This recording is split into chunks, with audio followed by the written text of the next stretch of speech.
Aya, aya, onyo kali sana. Ilikuwa lazima uambie watu. Ilikuwa lazima uende uambie watu.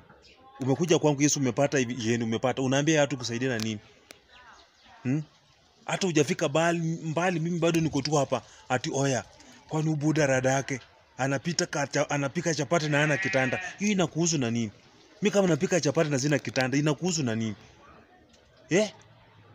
Si mimi nalala.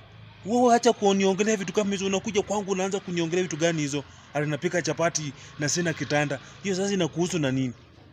Hiyo nakuuliza inakuhusu na nini? Nakuja kukuuliza mahali pa kulala. Si mimi mwenyewe najua mahali nalala. Atu jamaa cheki, jamaa anapika tu chapati na hana kitanda, kwani anafikirianga aje? Kwani kitanda ni shilingi 150? Nakuuliza kitanda ni 150? Mind your business bwana, acha hiyo mambo yako hiyo. Ati napika chapati na sina kitanda.